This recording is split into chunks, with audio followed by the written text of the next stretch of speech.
মিষ্টি কথা কানে শুনলাম, মিষ্টি মিষ্টি নিয়ে এসছে না জামাই।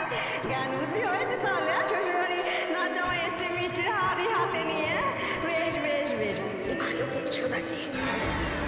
এটা তোমার জন্য। আমি জানি যে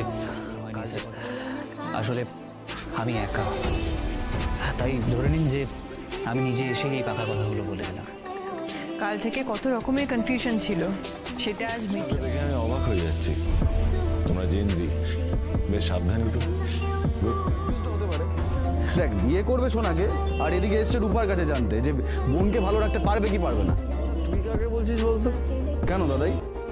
আমার তো উর্মিকে নিয়ে কোনো কনফিউশন ছিল না। ও বললো ওরা খুব ভালো। আমার সময় এসব কিছু ছিলই না। ভালোবাসা মানে ওই প্রথম দেখাতেই প্রেম, তারপরে আজও ওরকমই হয় স্যার। যেমন আমিও প্রেম ভালোবাসার ব্যাপারে আপনাদের মতনই। যাই হোক, আমাদের কৃষ্ণ কিন্তু আর 5 জনের থেকে একদম আলাদা। সোনা, তুমি কিন্তু খুব লাকি। এরকম একটা ছেলে পাওয়া আজকালকার দিনে ভাগ্যের ব্যাপার। তোমরা সবাই বসো, আমি চা করে আনছি সবার জন্য।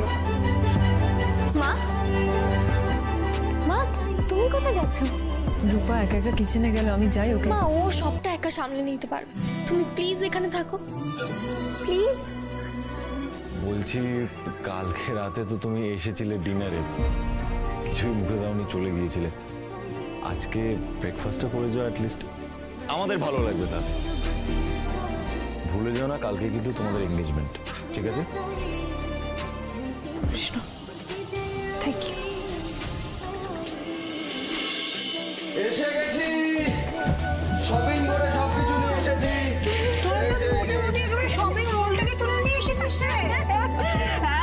যেতে হবে যেতে হবে, কতদিন পর বাড়িতে একটা শুভ অনুষ্ঠান, একটু কেনাকাটা হবে। এর মধ্যে কতগুলো